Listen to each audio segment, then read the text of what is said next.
Aphasia is a language disorder caused by damage to areas of the brain involved in producing or understanding language.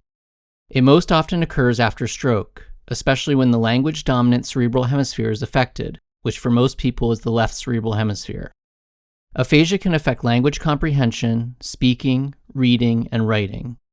The symptoms depend on where the damage occurs, and the different patterns of impairment are often described as aphasia syndromes. In this video, I will cover several of the most common aphasia syndromes. While these syndromes are useful clinical descriptions, real patients don't always fit neatly into one of these categories. Broca's aphasia is associated with damage to the frontal lobe, often in or near Broca's area. People with Broca's aphasia typically understand language relatively well, but they have difficulty producing language.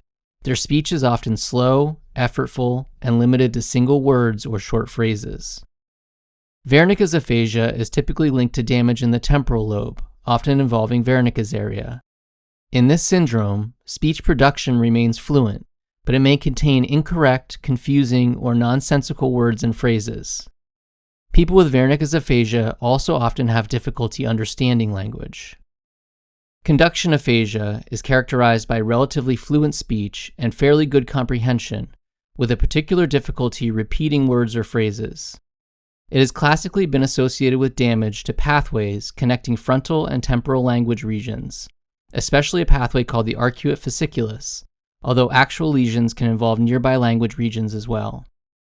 Global aphasia results from extensive damage to language areas in the dominant hemisphere language network.